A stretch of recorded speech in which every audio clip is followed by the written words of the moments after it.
Malta baqgħet fl-ewwel post fost l-Istati Membri Ewropej fit-trasposizzjoni tal-liġijiet Ewropej brabta mas-suq uniku.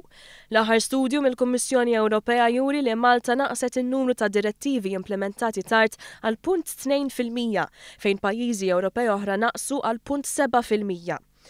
Dan ifisser li Malta ssuperat il-medja Ewropea f'dan is-settur. Skont studju ta' valutazzjoni dwar is-suq uniku, pajjiżna rnexxielu jikkonkludi l-uniku żewġ direttivi li kienu għadhom ma twettqux. Żewġ direttivi komplessi li kellhom bżonn ħafna attenzjoni biex ikunu indirizzati. Il-Kummissjoni Ewropea qalet li x-xogħol li jagħmel pajjiżna biex għalaq dawn id-direttivi b'mod effettiv huwa iktar mill-medja Ewropea u huwa pass eċċellenti. Dan għaliex Malta għamlet dan f'perjodu ta' madwar 7 xhur, meta stati membri oħrajn damu 10 xhur.